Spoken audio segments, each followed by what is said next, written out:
Thank you guys for joining me here on our last segment of today's show. Just a quick discussion here on a little bit of the college game. We started talking about college and Bill Belichick, and now we're rounding it all off with some more, this time regarding Shedeur Sanders, projected to be one of the top quarterbacks and one of the top players in the 2025 draft. And I thought it was interesting what we saw over the weekend. And a question here from Anthony: do you think people blew it out of proportion when they saw the interview with Deion and Shannon on his podcast, where Deion said that the only team he would want his son to go to would be Miami? And one, I think those things are always kind of like blown out of proportion. But I mean, Miami is interesting because they're kind of like from that area. I believe they're from Florida, so.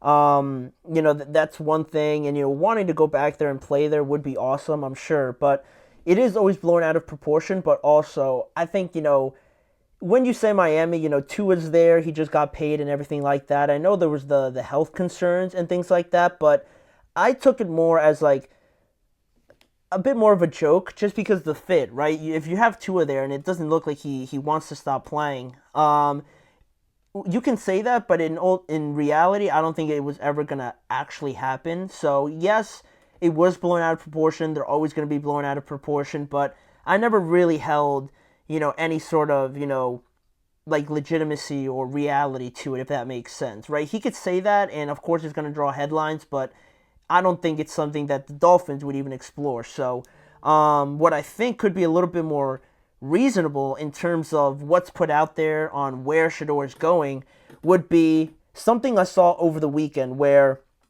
there was a video taken back in February that consisted of Deion Sanders, like you mentioned, Anthony, and head coach of the Las Vegas Raiders, Antonio Pierce, at an event in Las Vegas, like 10 months ago now, right? And in that video that it kind of started circling now, both Antonio Pierce and Deion Sanders are talking up front in front of everybody at the event, and it kind of ends with Deion basically saying to Antonio Pierce, "You are truly the best. Now, I just need you to do one thing. I need you to draft those Sanders boys," basically. And everybody went crazy. Everybody started cheering and things like that, right? It drew a lot of attention, and I don't really know why it was brought up recently, but it's out there. I never saw the video, so I thought that was, something kind of like what you mentioned, Anthony. You say, I think Sanders would fit better in New York, and I think Ward would be better in Las Vegas. I actually have it. I have it the opposite. I have it the opposite just because they're both great, right? They're kind of similar in a way too. The way that they play, mobile quarterbacks, accuracy, arm strength, everything. I think it makes sense. But, with them having this opportunity in Las Vegas, I think the pairing of Las Vegas, the lights, the action, the attraction of, Vegas, right? It's Vegas. It's, a lot goes down there. The city, everything, the attention, the media, everything, regarding Vegas. And then you have Shedeur, the son of prime time, the flexing of the watches, the flashy plays, what he says, he has his podcast and everything like that. I think that is the perfect matchup to me. The city, Vegas, Shedeur, the Sanders family, all of that makes so much sense to me. And then, you also say, I think Raiders draft Travis Hunter.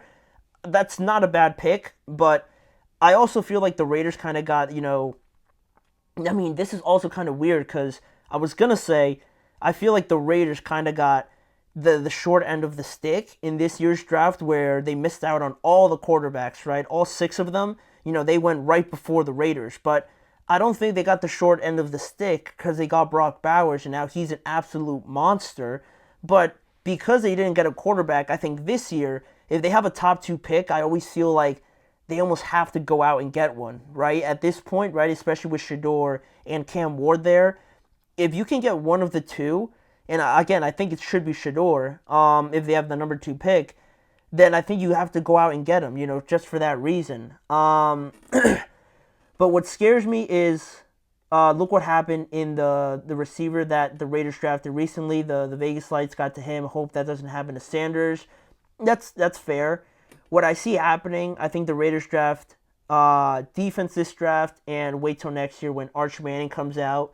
That's also not a bad option either. I mean, I think Arch is going to be great. And I don't know any of the other quarterbacks along with him in his class, but I don't know. I mean, like that's a decent plan because the Raiders do need a lot. To for me to say that they only need Shedeur is too optimistic and not realistic at all. So I do understand that point, but in the same breath, I mean, I think they are going to be good players, and just to kind of put it off another year, it would be a little tricky just from the sense that if they don't perform well, this upcoming year, and I'm not saying they're going to be, over 500 just with Shedeur and Cam, but I feel like if they don't perform at least a little bit better or don't get another attraction on top of Brock Bowers or anything like that, like a quarterback, like maybe a Travis Hunter or something like that, you could be talking about a new head coach and kind of restarting the whole thing. And that would be like taking a step back. And also, with Vegas, Tom Brady's there. And I don't think it's a coincidence that he's now a minority owner there. And also, his relationship with not only Deion, but with Shedeur, he's kind of like a mentor to him. So I'm sure if they're going to ask anybody about what to do in the draft or anything like that, they're going to go to Tom, and Tom's going to say probably that he likes Shedeur and that he would probably draft him as well. So those are all kind of the idea with Shedeur going to Vegas. That would be an idea, and that's why I see the pairing kind of working in favor of the Raiders. Can you see the Raiders maybe trading down, maybe with a team like the Rams who might want to draft a replacement for Matthew Stafford? That would be wild. That would be wild, and it wouldn't be really out of character for the Rams because they've traded away all their first round picks already before, and now they kind of got them back. Could they do it again? Again, it's kind of in their nature. If you already do it once, you could do it again, but that would be super interesting, and that would be, an ideal situation, right, for any of these quarterbacks to get into. And because the Raiders do need a lot of positions, I think that would be an interesting route to go down, because to just think it's going to be Cam or Shedeur and for it to just work out kind of like that again is unrealistic. So the idea of trading back is not a bad idea. Again, if the quarterback class this year, I would say, is weaker overall than the one we got last year, so that might scare some people off. And the Raiders could very much do that if they get like a crazy offer from the Rams, right, and they give them multiple first-round picks, or from another team that wants a quarterback that really loves Shedeur and that really loves Cam Ward. Yes, that could also be a possibility. Or, like we haven't talked about yet, what if the Giants want him, right? The Giants got the first overall pick. What if they want him? But I still think with the Giants, and the idea that, he could still go there, right? Because the Giants hold the first pick in the draft. I think that's where you get a situation where Deion maybe's like, I don't think that's really for my son. For a good amount of reasons that I would actually side with Deion for in this argument, because you look at the Giants and you want to talk about developing quarterbacks and how not to do it.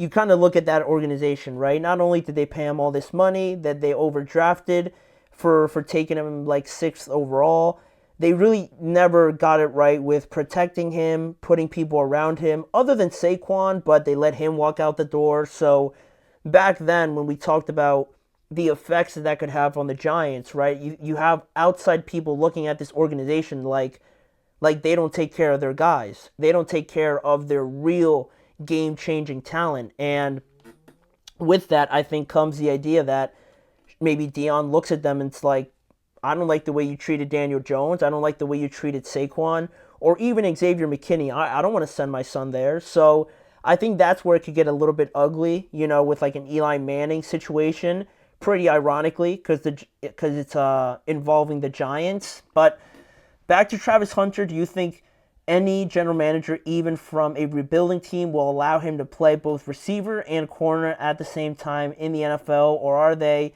going to force him to choose? I think that would get very tricky as well because I'm from what I've seen from Travis and from what I've kind of heard him talk about, he wants to play both positions. So the fact that maybe if a team is really reluctant on letting him do that, I think you can get into a weird situation where, again, they might say, and it's crazy to even like kind of put this out there, but they could say, all right, well, if you don't want to let me play that both positions, then I'm not really gonna want to play for you then. If you draft me, it's gonna be like an Eli situation again. And Deion has said that he's gonna kind of apply that tactic, I guess, with both Shedeur and Travis. So it feels like Travis wants to play both. He just did the Pivot podcast, and he mentioned how he wants to play both and that he's very adamant about playing both. So I think you could run into a problem there as well. And lastly here, do the Cowboys have enough capital to trade up from where they are in the top 10 to get Sanders? They just paid Dak, so I don't think they would go and do that. If they do that, I really don't understand what Jerry Jones is doing. If you're going to give Dak and make him the highest paid quarterback in history, you don't go up and go trade for us Shedeur Sanders. So if they do that, I mean, then really, then I don't really know what they're going to do. But that doesn't seem realistic because through a 7 game, Dak, Dak is Dak. You either love him or you hate him. Some people are really high on him. Some people think he sucks or something like that. I'm just really looking at it from a financial standpoint, right? From that standpoint, no way am I giving if I'm thinking of trading up, and this has to be a discussion, not like after the season, but like months before, when you were even thinking of giving Dak this contract. If you were going to give it to him and you were adamant about giving it to him, you're thinking that he is your guy. He's your guy, that you're going to go with him, that you're going to stick with him, right? Or else put that money elsewhere, right? Like improving the run defense, right? Or the defense overall. But does that seem realistic to you in today's NFL because how hard it is to play both positions, having to guard a guy like Tyreek and one play and then go against Jalen Ramsey on the next? Yeah, I mean, it's hard, and that's why nobody does it. But I mean, it's hard to convince Travis of it. If I was a general manager, I wouldn't want a player to necessarily do that. Maybe here or there, but not every drive.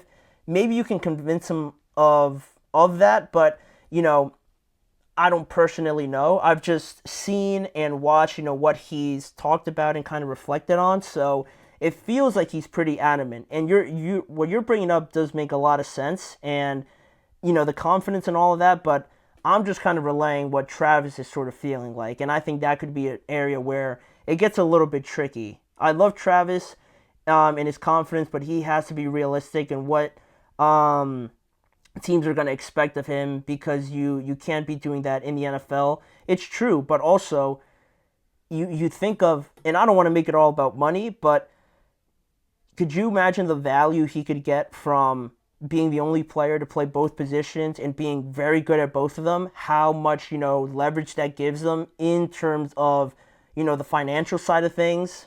That's a whole another discussion that we could talk about, but I don't want to carry it on too long. So I appreciate the question. These are all good questions, but unfortunately, we're going to have to end it there. Thank you guys for tuning in. Thank you guys for the interactions on today's show. Please remember to like, follow, and subscribe to the GSMC Chip Shot Football Podcast, as well as following the network on all forms of social media. If you want to see more of the show, check out the Podcast Network channel and the Sports Network channel on YouTube as well. But for right now, I've been your host, Manny Maradiaga. Thank you guys for joining me, and remember to join me each and every weekday at 6:30 p.m. Eastern Time for more of the live shows. We'll be back tomorrow, same time, to wrap up the week and talk a little bit more about Week 15.